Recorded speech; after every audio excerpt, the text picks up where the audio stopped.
Hello, my bookish people. Welcome to a brand new video. My channel is brand new, so give me 30 seconds to introduce myself before we start ripping the tape off these Amazon packages. I'm Aishwarya. I'm from Vancouver, Canada. And on my BookTube channel, you will find me recommending and reviewing fantasy, fiction, literary fiction, mystery and thrillers, horror fiction, some YA fiction that's not kiddish, and memoirs. I like to read a variety of books, but most of them fall under these categories. Now, let's do what I'm here to do. Open these packages from Amazon and talk about the books which are inside. I have been saving them for this video, and honestly, it has been a tough waiting period for me because I cannot wait to read some of the books that are inside. Let's open the first one. You have to be patient with me.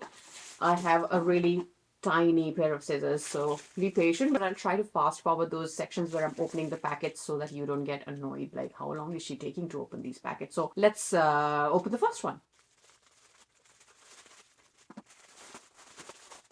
So the first one I have here is Evil Eye by Ehtaf Rum. Time magazine is calling this book the most anticipated book of the year. It is the story of a Palestinian-American woman, Yara, whose family is very conservative. So she gets married to a charming entrepreneur to escape her family and moves to the suburbs. According to her, she has a good life. She's got a chance to complete an undergraduate degree in art, and she has landed a good job at a local college. She also has two school-age daughters and balances her duties as a mother, wife, and professional well, but she's still dissatisfied. One day, she has an altercation with a colleague due to racism and is put on probation. Her mother, who has a Palestinian belief system, claims the provocation and all that came after were the result of a family curse. So this leads to Yara revisiting her childhood to search for clues behind her general dissatisfaction from her life. Then comes to light a complicated and dramatic mother-daughter relationship. This book also talks about lasting effects of intergenerational trauma and what it takes to break this cycle of abuse. So I chose this book because this is something I'm aware of. If you come from a society where women are still working to break the barriers around them, there will be clash of thoughts between generations. You're in a hurry to make the older generation understand why some things don't work anymore, and the older generation wants to stick to what they know best. I'm really interested in different cultures, and I have never read a book about Palestinian culture, so I wanted to know what their belief system is and what are some ideas that women live by. This book should be educational.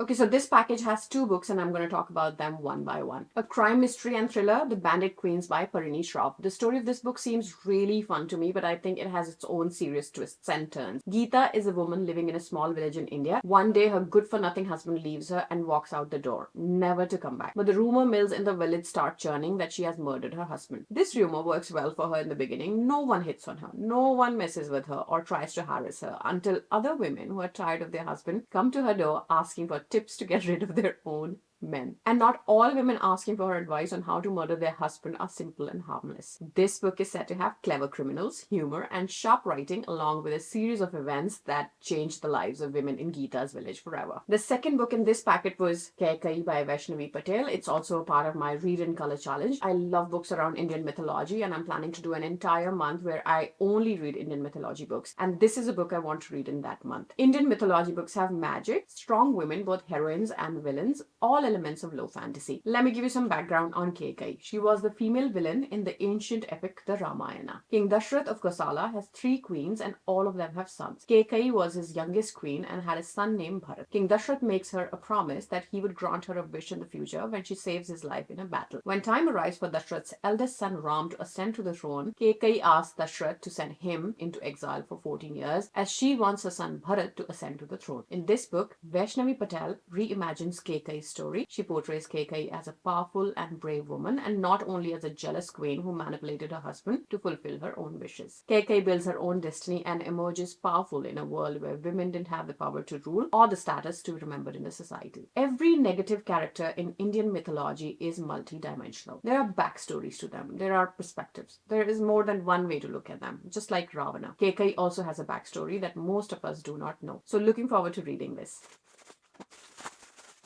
Jessica Knoll's Bright Young Women is another book that I ordered. This is a true crime thriller with elements of psychological suspense. This is a story of 2 women from opposite sides of the country who are brought together by violent acts of all-American sex killer in 1978. Violent crimes happen in a Florida sorority house with deadly results and changes Pamela's life forever. She's one of the sorority's president and key witness to these crimes. Across the country, Tina Cannon has a missing friend who she is sure has become a victim of the same killer. Both these women join hands to find justice in this highly anticipated thrillers of the year. This is fresh off the press, released on September 19, 2023. True crime is another one of my most favorite genres. I like reading about cases that were solved, but the unsolved cases keep me up at night. Let's open the next package. My Dark Vanessa by Kate Elizabeth Russell. This fiction novel had a lot of controversy around it when it was published in 2020 because it is about the story of a 15-year-old girl, Vanessa, who's in a relationship with her 42-year-old teacher, Jacob Strain. As they spend evenings in his office and later at his home, the relationship becomes physical. The book moves back and forth in time between Vanessa as a schoolgirl and as a self-loathing 32-year-old who works as a hotel receptionist. She spends her evenings smoking pot or having sex with men she doesn't care about. She's still in touch with Strain, who has been accused of sexual abuse by another former student. Strain, who denies the allegations, leans on Vanessa for support. Meanwhile, she pledges to keep quiet about their past relationship, which she still regards as a great love affair rather than statutory rape. Kate Elizabeth Russell wrote this book for 18 years and it was published when the Me Too movement was ongoing in 2020. On to the next now. Family Lore by Elizabeth Acevedo. I picked this book for so many valid reasons this month. First is I wanted to do the Read in Color challenge by Janani. Her YouTube channel is This Story Ain't Over, and she started this challenge where she encourages readers to read one book by an author of color for every book that they read by a white author. I don't consciously pick books based on this factor in particular, though I read diverse stories and authors, but I thought it was a fabulous idea. In Canada, October commemorates Latin American Heritage Month, so this is my teeny tiny way of celebrating the Latin American community and knowing about their traditions. Plus, of course, magical realism. This book was the Good Morning America pick for August. This is Elizabeth Acevedo's first novel for adults. She is a Dominican-American poet and author. The book's main character, Flor, has a gift. She can predict to the day when someone will die. So she decides she wants a living wake to celebrate the long life she's led. Her three sisters are surprised and worried about this decision. They wonder if Flor has foreseen her own death or someone else's, or whether she has some other motives. The book spans the 3 days prior to the wake and traces the secrets and struggles of the Marte women. Rouge by Mona Awad is one of the most awaited books. I've seen so many people on different platforms talk about how much they want to read this book. I am one of them. I had pre-ordered this book and see, I'm wearing red lipstick today to match the cover of this book. So excited to start this book. So this book comes under gothic horror fiction. Gothic horror fiction has elements of mystery and gloom and obviously scary elements. This book is said to be so fantastic that it was optioned for film by Fremantle and Sinastra even before its release. Plus, the author has so many awards to her name that it might take me more than a minute to list all of them. So better just tell you what the book is about. The book follows Belle, who's a dress shop clerk obsessed with beauty. She spends hours watching skincare videos. Her mother, Noelle, who lives in Southern California, is also quite focused on outer beauty. Belle had a falling out with her mother, and the reasons can only be figured once I start reading the book. But one day, Belle gets the news that her mother has died unexpectedly, so she goes to Southern California and figures that she needs to deal with her mother's deaths. At the funeral, she meets a strange woman who offers information about her mom's death, along with a dangerous invitation in form of a video about an exclusive spa, or should I say cult, which would transform her beauty. Her mother was a member too. So she gets lured into joining the spa, where she discovers the frightening secret behind her mom's obsession with a mirror and the dark forces that lie behind it. The book is also about the dark side of beauty and has a complicated mother-daughter relationship.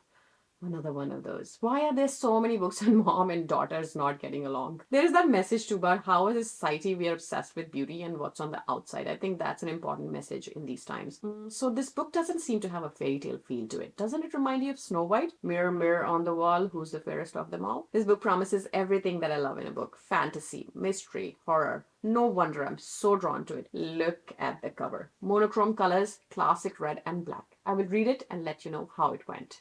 So I've opened all the packages. I'm excited about my purchase. There is crime mystery, true crime, thrillers, non-fiction, Indian mythology, gothic horror fiction, and I'm going to have such fun reading these. I purchase books very cautiously with great discipline because I like to read whatever I buy. I also borrow audio and physical books from the library. If you want to check out any of these books on Amazon, the links are in the description of the video. I do detailed reviews of the books I read in the monthly wrap-up videos, so do keep an eye out for those if you like in-depth reviews. If you like my picks and want to be a part of the community, please do consider subscribing. Leave me a comment, tell me what you're reading these days, and start a conversation. See you in the next one. Until then, keep reading.